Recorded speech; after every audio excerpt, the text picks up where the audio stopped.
So how do you look at skin disease differently from your colleagues in dermatology? Well, you know, if you pick up a textbook in dermatology, you Yeah. look at it and you read about this disorder, and they say this might be related to ticks, it might be related to this, but we don't know the answer. Right. Well, that's what got me. I said, I want to know the answer. What's causing it? Nope. And when I finished my work at the dermatology branch, we had done work on what was known as immune recognition. How the white cells, not the antibodies, but the white cells see one thing and have it look like another. They see this flower and say, oh, that looks like that one, and they attack. If they're sensitive to this, they attack the other one. Yeah. And that turns out to be an equation that requires not only the flower, but the hand that's holding the flower, if you will. Sure.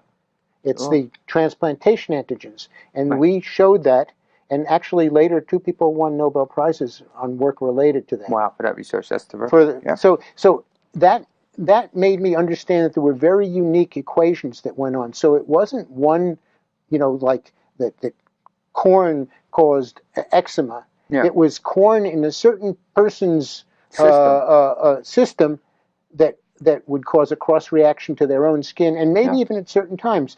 So I began to see that these kinds of things really existed, and it let me know that the kinds of things I was hearing from the alternative world made sense. Yeah. Yeah. It's like, why would you have that allergy and I don't? Right. I mean, exactly. It boils down, it's as simple as that sometimes. It's like, let's find out why this guy has it and this guy doesn't. Yeah, and it's because of this this additional piece for the recognition. Yes. Plus the exposure. There are a lot of different variables, and a lot of this had gotten thrown out because they said, well, if eczema is caused by corn, then all eczema should be caused by corn, but it isn't, not even in the same individual. Right. So they threw out the food thing because it didn't make sense. It's only with this new perspective that it makes sense. So as I saw that and as I began to do it, I began to find solutions for people who hadn't found solutions before, and I became very excited.